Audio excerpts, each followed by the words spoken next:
नमस्कार विद्यार्थियों, मैं डॉक्टर नवल किशोर, सहायक आचार्य हिंदी, एक बार पुनः ऑनलाइन क्लास में आपका स्वागत करता हूं। विद्यार्थियों, हम बीए प्रथम वर्ष के अंतर्गत हिंदी साहित्य का जो प्रथम प्रश्न पत्र है उसमें कबीरदास के बाद दूसरी इकाई के अंतर्गत सूरदास जी के बारे में चर्चा करने के लिए यहाँ पर एकत्रित हुए हैं।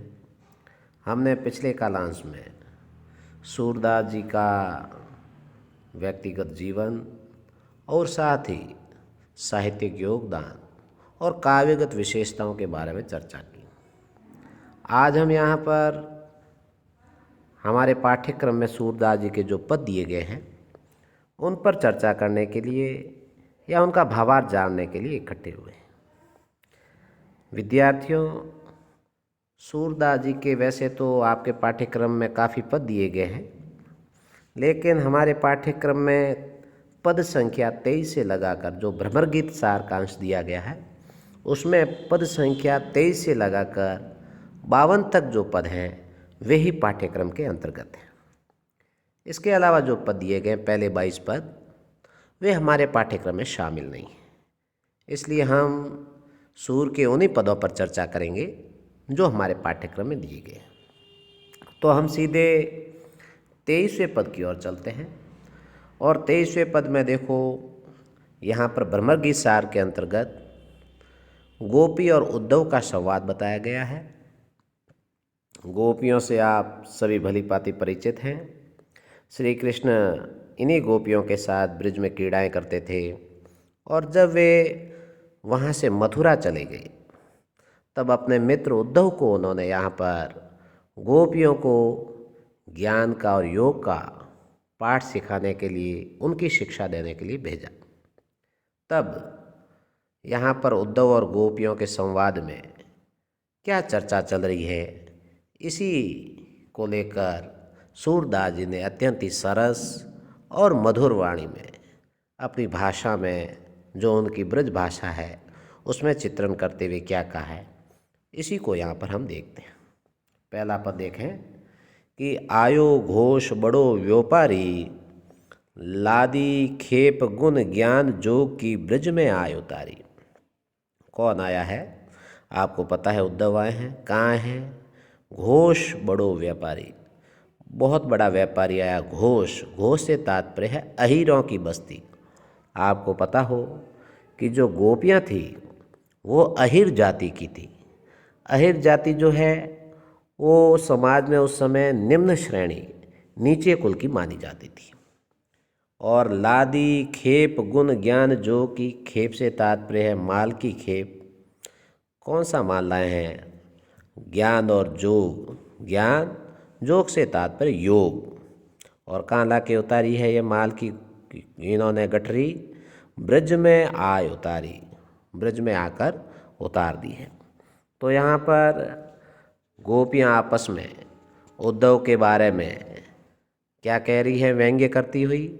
गोपियाँ उद्धव के ज्ञान और योग के उपदेश पर व्यंग्य करती हुई आपस में ही कह रही है कि आज हमारी इस अहीरों की जो बस्ती है इसमें एक बहुत बड़ा व्यापारी आया है और उसने यहाँ आकर ज्ञान और योग के गुणों से संपन्न जो माल की खेप है यहाँ ब्रज में बेचने के लिए उतारी है। आगे क्या कह रहे हैं? फाटक देकर हाटक मांगत, भोरे निपट सुधारी, धुर ही ते खोटो खायो है, ले फिर सिर भारी। फाटक, फाटक से तात्पर्य है निस्सार वस्तु, जो किसी काम की नहीं है। और क्या मांग रहा है देखकर? हाटक, हाटक से तात्पर्य स्वर्ण, सोना। भोरे निपट सुधारी, हमको अत्यंत ही कैसा समझ लिया है इसने? भोला। और धुर ही ते अर्थात आरंभ से ही, खोटो खायो है, खोटे से तात्पर्य है घाटा खाया है इसने। और लये फिरत सिर भारी, और यह जो भारी पोटरी है ज्ञान योग की, इसे सिर पर लेकर यह घूम रहा है। तो गोपियाँ कहती है कि इसने हम लोगों को अर्थात यहाँ ब्रज के लोगों को इतना अधिक भोला समझ लिया है कि यह फटकन अर्थात जो निस्सार वस्तु है, जो ज्ञान और योग समर्थित ब्रह्म है, जिसका ज्ञान वह देने के लिए आए हैं, वह देकर उसके बदले में वह हमसे स्वर्ण अर्थात स्वर्ण के समान बहुमूल्य और हमारे प्रिय जो श्री कृष्ण हैं उनको मांगता है। परंतु इस व्यापारी का जो माल है वो कह रही है खोटा है, इसलिए आरंभ से ही इसने इसमें अर्थात इस व्यापार में घाटा खाया है, इसे हानि ही उठानी पड़ी है। कहने का तात्पर्य है कि इसका माल कोई भी नहीं खरीदता, इसलिए उसका भारी बोझ सिर पर उठाए इधर उधर यह भटकता फिर रहा है।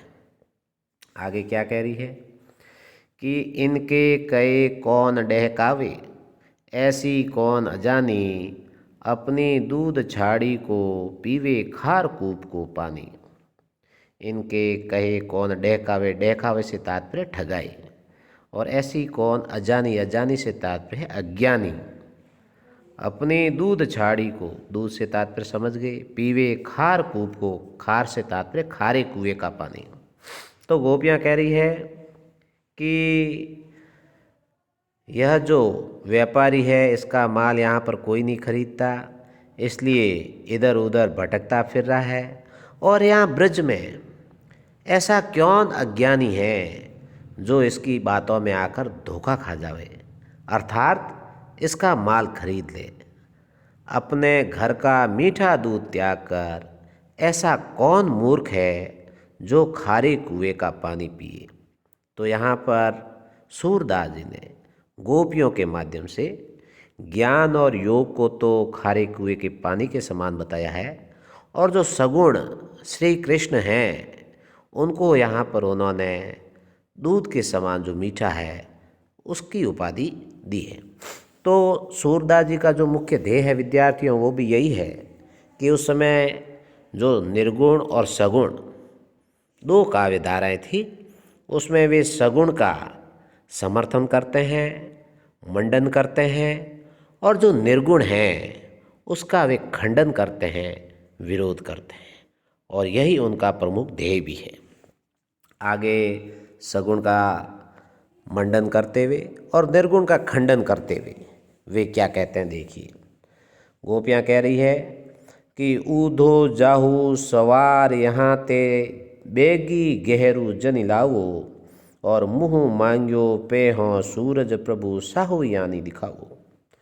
ऊधो अर्थात उद्धव, जाऊ सवार, सवार से तात्पर्य शीघ्र जाओ, कहाँ से, यहाँ ते। बैगी गहरू जनि लावो, गहरू अर्थात विलंब नहीं करो, जनि अर्थात नहीं। मुँह मांग्यो, मुँह मांगा। पे हों सूरज प्रभु, सूरज अर्थात सूरदास जी कह रहे हैं कि गोपियाँ कह रही मुँह मांग्यो पे हों, कीमत देंगी यदि तुम क्या करोगे, साहू ही आनी दिखाओ, यदि तुम्हारे जो साहूकार हैं, तुम्हारे जो महाजन हैं अर्थात श्री कृष्ण हैं, उनको हमें दिखा दो। तो गोपियाँ कहती है कि हे उद्धव, तुम यहाँ से शीघ्र ही चले जाओ, तनिक भी देर मत लगाओ। यदि तुम अपने साहू अर्थात अपने महाजन श्री कृष्ण, जिन्होंने तुम्हें यहाँ पर माल देकर बेचने के लिए भेजा है, को यहाँ लाकर हमें उनके दर्शन करवा दो, तो बदले में हम तुम्हें मुँह मांगी कीमत चुकाने को तैयार हैं, मुँह मांगी कीमत देंगी।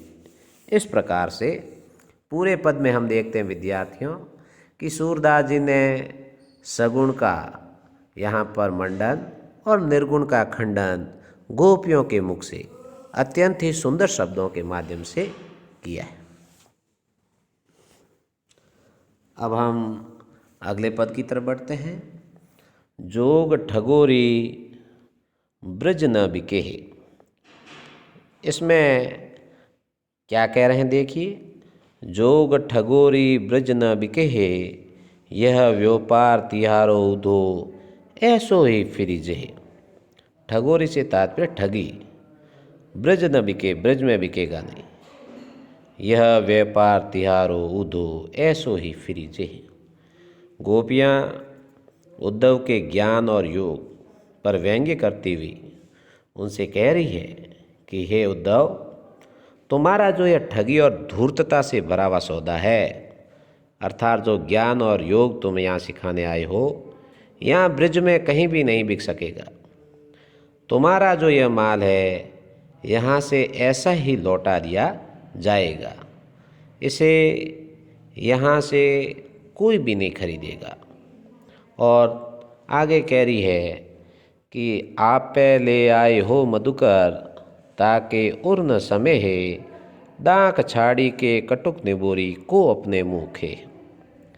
मधुकर से तात्पर्य यहाँ पर भंवरा, भ्रमर, और यहाँ पर मधुकर है वो उद्धव का प्रतीक है, उसी को गोपियाँ भ्रमर कह रही है।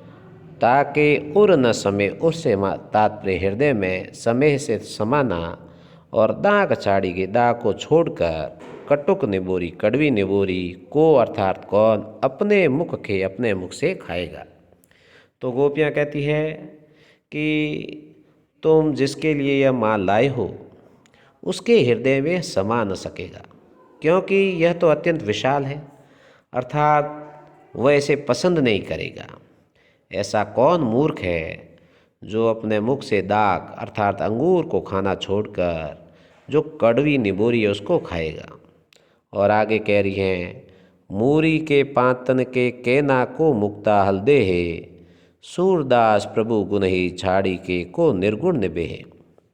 गोपियाँ कह रही है कि मूली के पत्तों के समान तुच्छ और व्यर्थ जो तुम्हारा ज्ञान है, तथा हमारे जो कृष्ण हैं वे अंगूर के समान मधुर और मोती के समान बहुमूल्य हैं।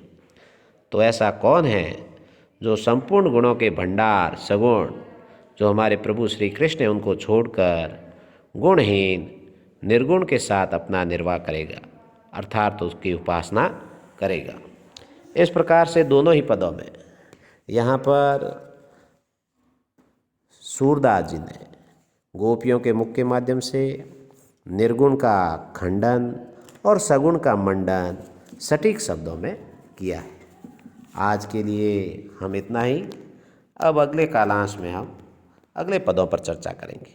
तब तक आप सभी का बहुत बहुत आभार और धन्यवाद।